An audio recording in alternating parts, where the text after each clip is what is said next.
Beneath the Broken Towers by L.R. Knight. Read by Uncle Lyle. Chapter 1. Grim Tidings and Strangers. The greasy light of the common room was close with the smell of unwashed bodies, hard labor, soil, and beast.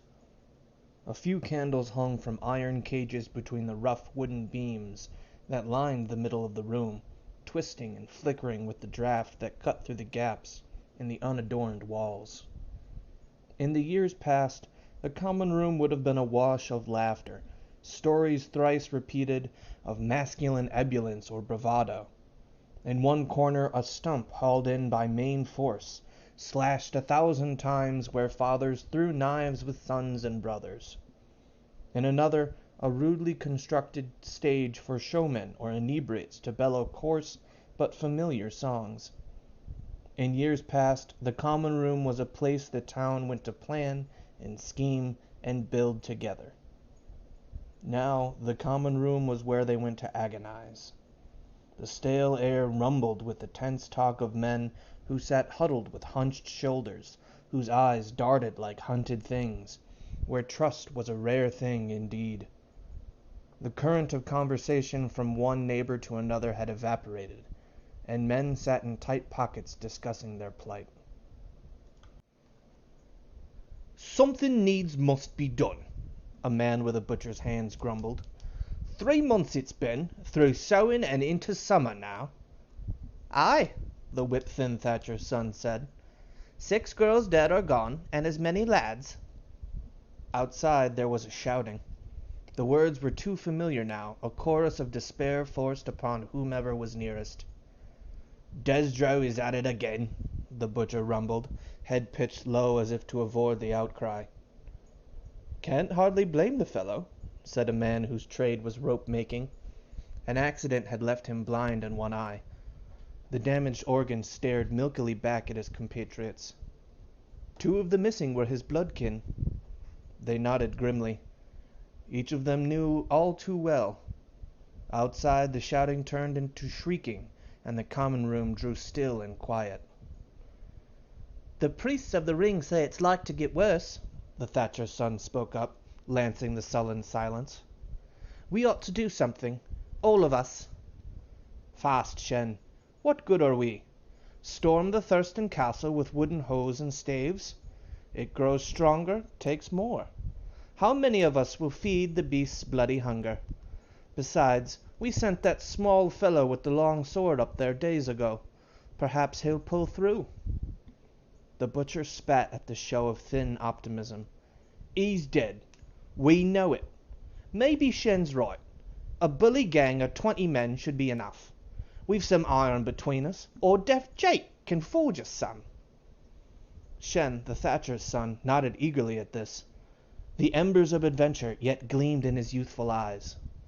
The rope-maker pursed his lips. "Too eager to rush to your early grave, you are." "Eager?" the butcher said, raising his voice above the general rumble. Others quieted, listening. "Eager? To an early grave? Better I than my daughters, or my wife, or your son, Imro. This town's been cursed by something of the night, and you pin your hopes on strangers come to our salvation for coin. I say Shen is right. Our land, our blood, our justice."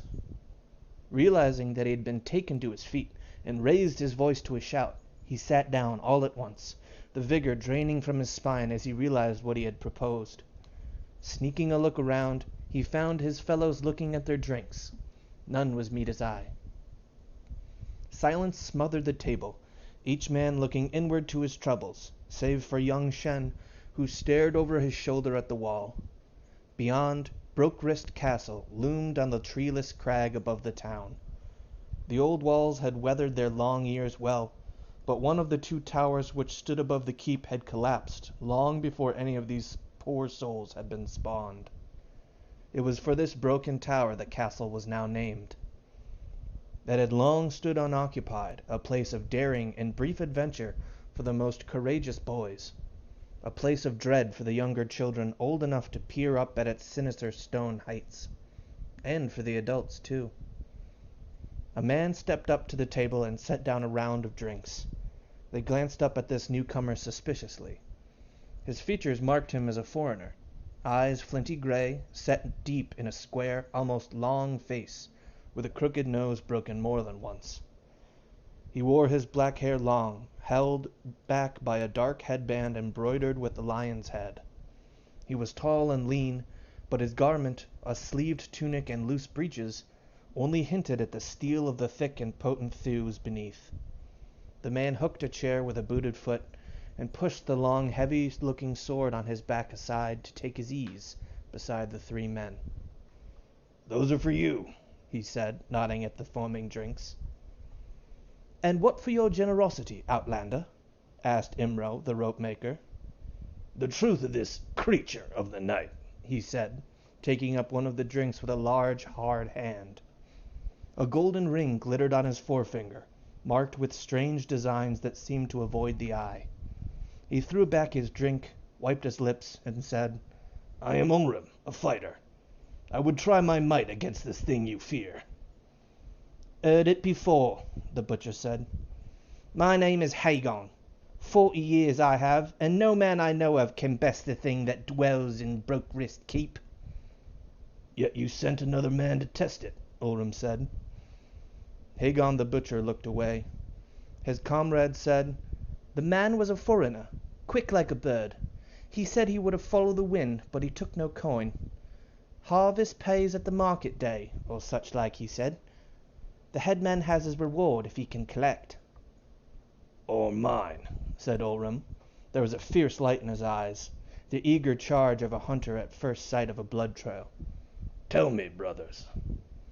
The tension broke, and the men seized up each their own drink. It came in spurts, each man telling a portion, filling in or correcting the others, but they did not argue the facts. 3 months passed, during the gloaming, the month of dark and rain when the sun rose not above the horizon. A light had been spied up at the castle keep. A few men had gone to search the castle, suspecting vagabonds or bandits, or some misguided youths at play. They found nothing, yet night after night the light returned. No one dared enter the castle grounds at night, but they set a picket around the place and lay in wait for the intruders in the morning, before searching it. None could find the source of this witch-light. 3 months ago the first of the missing had been taken, a girl already promised in marriage, waiting for the spring festivals. They had found no body. A week after that, and nearly every week, another went missing. Boy, girl, it didn't matter. All young and vital, all suddenly vanished from their beds at night. 8 times the castle had been searched. 8 times the townsmen had come up short. The dogs would not go near the place. If forced, they turned on their owners with gnashing teeth to escape. Ulrim digested this for a while in silence. "And your priests?" "They speak of omens and sin," the butcher growled. "They offer us no guidance." "Very well," said the fighter. He fingered the ring on his hand, spinning it round and round. "Then I shall go up to your castle and slay this thing, be it man or beast." "Or a demon?" Shen said, with a bit more than a hint of fear. Ulrim slapped the table and made to stand. "You scoundrel!" a voice burst across the room. "Flea-bitten dog!" All faces turned to see a gaunt, almost starved man standing in the door to the common room. He swayed a little, glaring around at the seated occupants, and more than a little mad. He was all dressed in black. The crofter had let his hair and beard grow long into a wild mane. There were calls for him to leave. He ignored them and made straight for Ulrim. "This bastard hitched his beast at my brother's pole," Desdro said. "Rendo needs it for when he arrives tonight to drink and sing." Ulrim cocked his head. "Rendo's dead 5 weeks," one of the men at the table behind him. "Go home, Desdro. You insult our guest." Unhearing, he swung wildly at Ulrim. The fighting man caught the farmer's wrist in the air and spun him about, stepping round him deftly on Dancer's feet. "I was just leaving," he grunted. "Filth!" Destro spat as he recovered his footing. These slouching fools speak of the devil in the dark, but it's rogues like you that come and steal our kin. Outlanders and perverts, preying on our children. I'll kill you!" Olrum's fast eye picked out the glitter of old sharp iron torn from the lunatic's belt. Gripped in a skeletal fist, it stabbed at the fighter's side, seeking to pierce his vital organs and rip the very life from him. Olrum moved faster than any could have believed, backwards, off to the side, deftly evading the vicious strikes. Off balance, Destro stumbled, and Olrum chopped hard with the blade of his hand on the man's wrist, knocking the dirk loose. He caught it, twisted, and hurled it at the stump in the corner of the room with unerring force. With his other hand he caught the ruffian by the collar and forced him down into the chair he had only just vacated. "Take this man home, and see to his grief," Olrum said to Shen and the others. "I will see to this business tonight. Perhaps we will meet again in the morning." He left the common room in stunned silence, except for Desdro's strained weeping. All other eyes were on the stump in the corner, where the dirk still quivered, half buried in the center of the target.